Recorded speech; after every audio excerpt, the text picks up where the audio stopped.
My hands are raised because I surrender. Your will is what's best for me. I worship you because you're Jehovah Jireh. I bow before the kings. I will trust in you. Good morning, good afternoon, or good evening. Whichever time of day you find your ears, listen to the sound that is flowing from your speakers. This is CJ, C-E-E-J-A-Y. Welcome back to CJ's Spiritual Sports segment as I was live at the 2017 Toyota SWAC Championship football game at NRG Stadium in Houston, Texas for the HBCU edition for the 2017-18 football season as I sprinkle a little spirituality in your sports. It's your uncle, your next door neighbor looking out for you, and your shoulder when you need to lean. Without further delay, leg out. As mentioned in the intro, the SWAC football championship pitted the Tigers of Grambling State facing off against the Braves of Alcorn State, and this game was billed as the final judgment, as this will be the last SWAC championship football game played. Period. The SWAC announced back in June of this year that it would no longer have a championship game with the creation of the Air Force Reserve Celebration Bowl in Atlanta on December 16th, and starting next year, the SWAC football champion will be determined by which school has the best regular season record.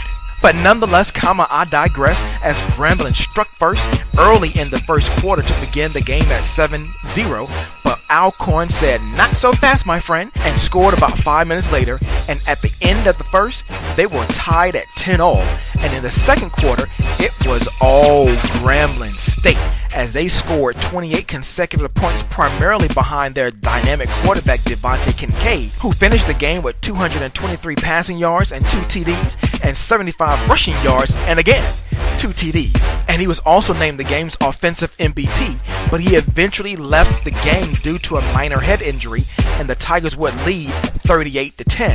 But the momentum shifted in the fourth as the Braves mounted a comeback and scored 22 points as they had the fans of GSU a little nervous. But Grambling held on for the win 40-32 as they captured the last game played for the SWAC championship. During the post-game presser, I asked Grambling's head coach Broderick Fobbs, who was awarded the SWAC Coach of the Year, this question. Coach Bob, CJ with CJSports.com. Being that this is the last championship game for the SWAC, what are your feelings on that, even the players?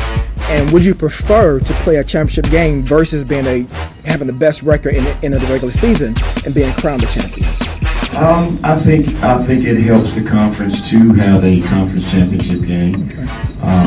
I think we kind of put the wagon before the horse a little bit.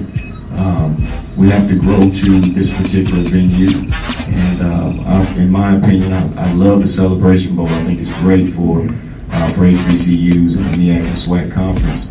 But I also think that we need the SWAC championship game as well. To me, you should play it at the number 1 seed's home, and include, both teams and have a ballot of bands from all 10 teams in the league. Yeah. And I think it'll be a huge event. I'm making my pitch for commissioner about it. A very good pitch, by the way. With Grambling winning their second consecutive SWAC championship, they will now travel to Atlanta to tangle with North Carolina A&T, the MEAC champion, in the Celebration Bowl, aka the HBCU Bowl, on December 16th. Make sure you follow me on Twitter at IamCJJoseph and like me on Facebook at CJJoseph21. And tune in next time to CJ Sports, where I will sprinkle a little spirituality in your sports. Until the next time, be blessed, and remember, you can trust in Him.